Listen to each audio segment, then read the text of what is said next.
Welcome to Dear Book Coach. I'm Stephanie Detlefs, writer and book coach living in Bellingham, Washington. And I am Carrie Savage, a writer and book coach living outside of Boston, Mass. And I'm Terry Thayer, a writer and book coach outside of Boulder, Colorado. This is a friendly advice space for you as you plan, draft, and revise your novel. Each video, we're going to answer one question submitted by a writer like you, and we'll give you 3 different points of view on that question, and you get to choose what resonates with you. So here is today's question, submitted by Amy. I have been working on my novel for the past year and a half. I have about 62,000 words written. It was a story very important to me, but lately I've become distracted by an idea for a new story. I can't stop thinking about it. I'm obsessed with the notion that this is the book I should be writing. So, dear book coach, should I abandon my 62,000 words and start work on this new one? What do you think? Terry? Oh, here's the thing. No, the human brain loves novelty. So when you get about 3/4 of the way through your book, your brain just might start screaming for something new to focus on. It's just your monkey brain. Do not get fooled. If this book is truly calling to you, this other new book, take out a notebook and start writing. Start taking notes. I like a notebook, hand to pen, mind-body connection. Just write everything down that you can think about this novel, this new one. Just bullet points, drawings, mind maps, whatever comes into your mind. Just allow the muse to do a brain dump on you. Perhaps once you've done that, then what I would like you to do is to get settled in your seat, try and find a place that's comfortable for you, that's quiet for a few minutes. What I'm going to describe, we're just going to take a minute or two, but you can take longer with this. So ground down, sit, find your feet, feel the support underneath you. Try to recall the initial feeling you had about that first work in progress. You probably had the same excitement, the same sense of rightness, the same certainty that this was your book. See if you can get a sense in your body of what that feels like.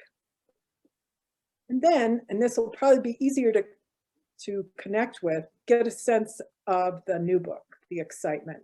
I'm sure you can feel that in your body already. That's what you were talking about. So let's see if we can meld the two together. Think about your work in progress. Now think about this new work. Feel that energy of that new work and see if you can bring some of that to your old work in progress.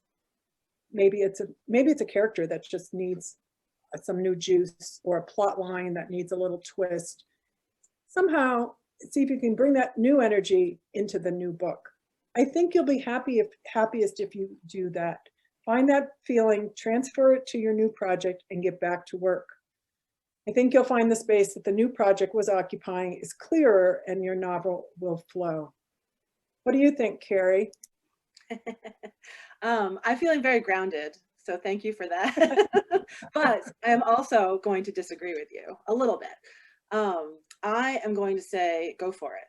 Abandon ship. And that might not be forever, and that's fine. But I think I noticed in your question that you used the word was. It was exciting to you. It was important to you, and now this new one feels very present. And so there may be a really good reason why that one was important to you, and now this new one is really kind of what's setting you on fire. But if this is the idea that is waking you up in the middle of the night to, scribble an incomprehensible note on the journal on your bedside table, or, you're getting ideas in the shower or something, I think you should honor that. I think that that's okay.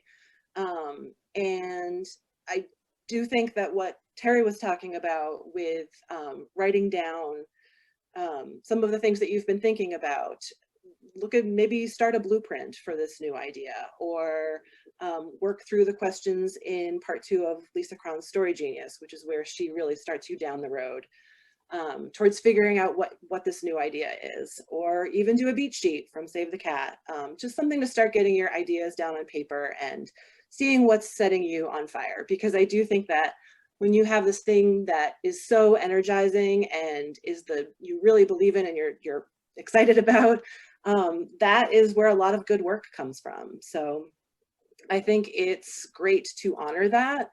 I would say that, writing is going to be hard sometime, and just when it gets hard doesn't mean that you should abandon your stories all the time.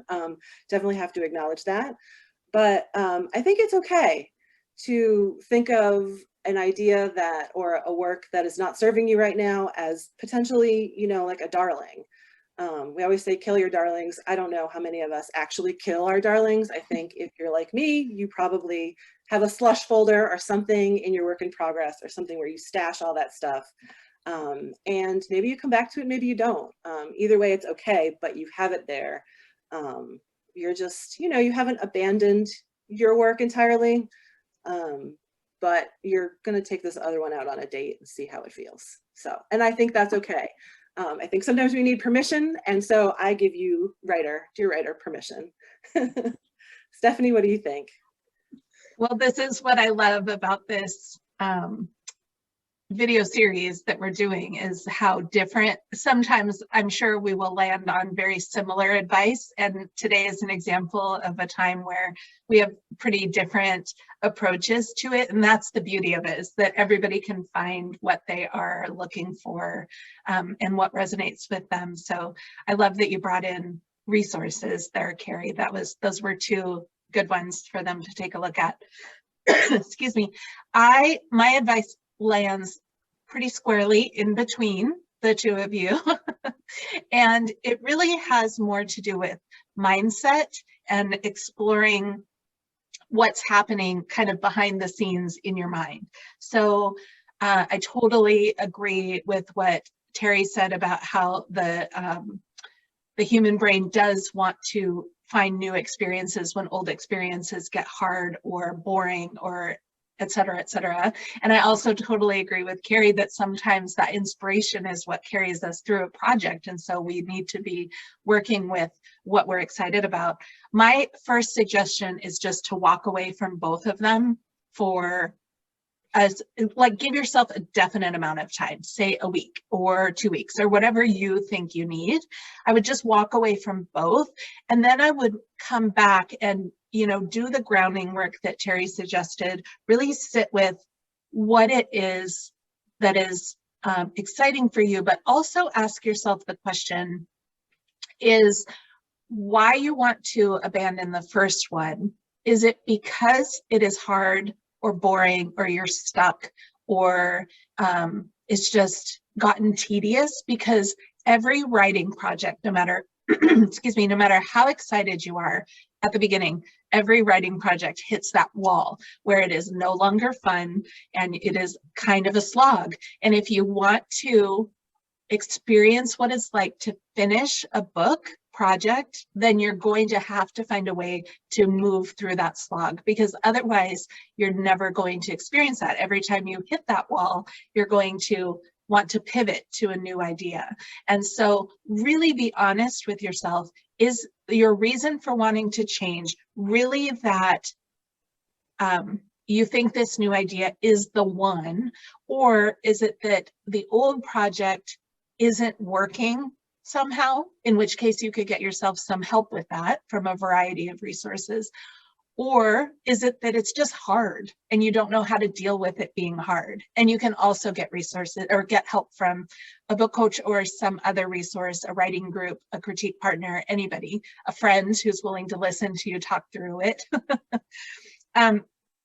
If you come to the realization that it is just that you have hit that wall with the first project, but that you do want to finish it, I would urge you to first revisit what was exciting about it in the beginning, because something drew you to that idea in the first place. And so revisit what was the point you were trying to make with that story? Why did you want to write it? What are you trying to say? Talk through it with someone if that's helpful. It doesn't even have to be a professional. It could just be somebody who is willing to listen, who enjoys books, and you could just talk through it and regenerate that excitement. Then commit. That is the biggest thing that writers don't always do, is that we start off, we're really excited, we're creative people, we're like, yay, the juices are flowing. And then as soon as the juices stop flowing, we stop doing it. And that's why often there is that huge pile of unfinished projects. And not to say there's anything wrong with a pile of darlings, as Carrie called them, which I love. I have those too. But if you want to finish something, you're going to have to commit to finishing it. And you're going to have to explore what that means for you and what resources you need. So that's what I think. Yeah. So that's it from Dear Book Coach for this week. I hope you found an answer that resonates with you, at least at this time in your life, at this time in your book. You can always submit your own question at Dear Book Coach, and we'll see you back here again soon. Bye.